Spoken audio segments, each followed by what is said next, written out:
होली जली है बुराई के रूप में, बचे हैं प्रहलाद सच्चाई के रूप में। होलिका दहन के साथ ही आपके समस्त दुखों का दहन हो जाए, ऐसी मेरी मंगल कामना है। मैं हूं आरजे कार्तिक और होली के पीछे की कथाएं आपको सुनाता हूं। पौराणिक कथाओं के अनुसार हिरण्यकश्यपु, जिसे हिरण्यकश्यप भी कहा जाता है, इस नाम का एक राजा था जिसका पुत्र था प्रहलाद। हिरण्यकश्यप जो था वो भगवान श्री हरि का, भगवान विष्णु जी का विरोधी था और उसका जो पुत्र था प्रहलाद, वो भगवान श्री हरि का भक्त था, जो पिता की आंखों को जरा भी नहीं सुहाता था। हिरण्यकश्यपु को ऐसे वरदान मिले हुए थे कि कोई उसे न रात में, न दिन में, न घर के बाहर, न घर के अंदर, ना कोई मनुष्य, ना कोई राक्षस, ना कोई जीव, ना कोई जंतु, ना कोई देवी देवता मार सकता है। इसके चलते वो अहंकारी हो गया था और प्रहलाद जो था वो विष्णु भक्त था। इसके चलते हिरण्यकश्यपु ने बहुत प्रयास किए कि अपने बेटे की जान ले ले, लेकिन भगवान विष्णु जी हर बार आकर के अपने भक्त प्रहलाद की रक्षा कर लेते थे। एक बार हिरण्यकश्यप ने अपने पुत्र प्रहलाद की जान लेने के लिए अपनी बहन होलिका को बुलाया और होलिका को भी यह वरदान मिला हुआ था कि उसे अग्नि नहीं छू सकती, उसके पास में भी वरदान था। तो जब होलिका प्रहलाद को आग से जलती लकड़ियों के ढेर में लेकर बैठेगी तो प्रहलाद की जान चली जाएगी, ऐसा हिरण्यकश्यप को लगा।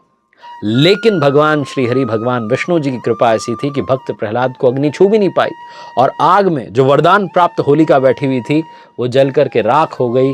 उसी दिन से ये त्योहार मनाया जाने लगा जिसे होलिका दहन कहा जाता है। हालांकि जब हिरण्यकश्यप के पापों का घड़ा भर गया तो भगवान श्री विष्णु जी ने नृसिंह अवतार धारण करके, यानी कि सिंह भी वो और नर भी वो, एक ऐसा अवतार धारण किया और न रात में न दिन में बल्कि संध्या काल में हिरण्यकश्यप का वध कर दिया। छोटी सी कहानी जिसका सार सिखाता है कि बुराई पर अच्छाई की जीत होती ही है। एक और बड़ी प्रसिद्ध कथा है, पौराणिक कथा है, कामदेव की कथा। इस पौराणिक कथा के अनुसार सदियों पहले जब सती जी की मृत्यु हुई तो भगवान शिव जी दुख में डूब गए थे।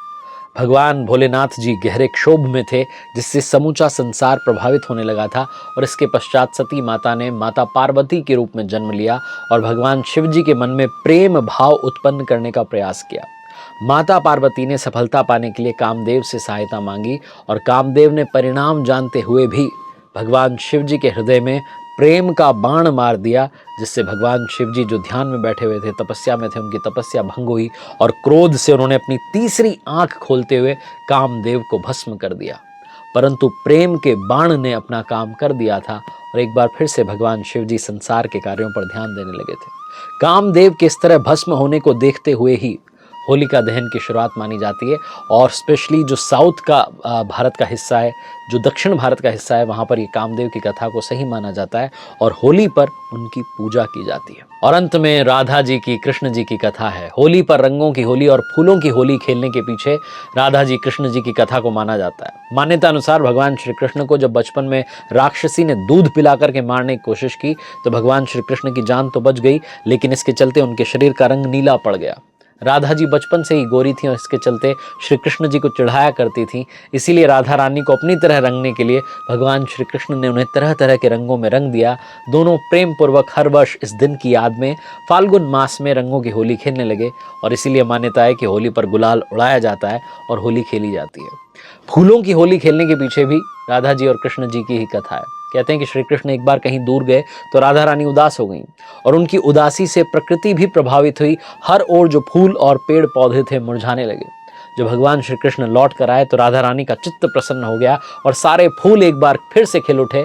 इसके बाद श्री कृष्ण जी ने राधा रानी को चिढ़ाते हुए उन पर फूलों की वर्षा की तो गोपियां भी देखा देखी यही करने लगी और इसके बाद कहा जाता है कि फूलों की होली खेले जाने की परंपरा जो है तब से शुरू हुई। तो होली के पीछे की जो पौराणिक कथाएं इस वीडियो में मैंने आपको बताने का प्रयास किया। भगवान की कृपा सभी भक्तों पर बनी रहे।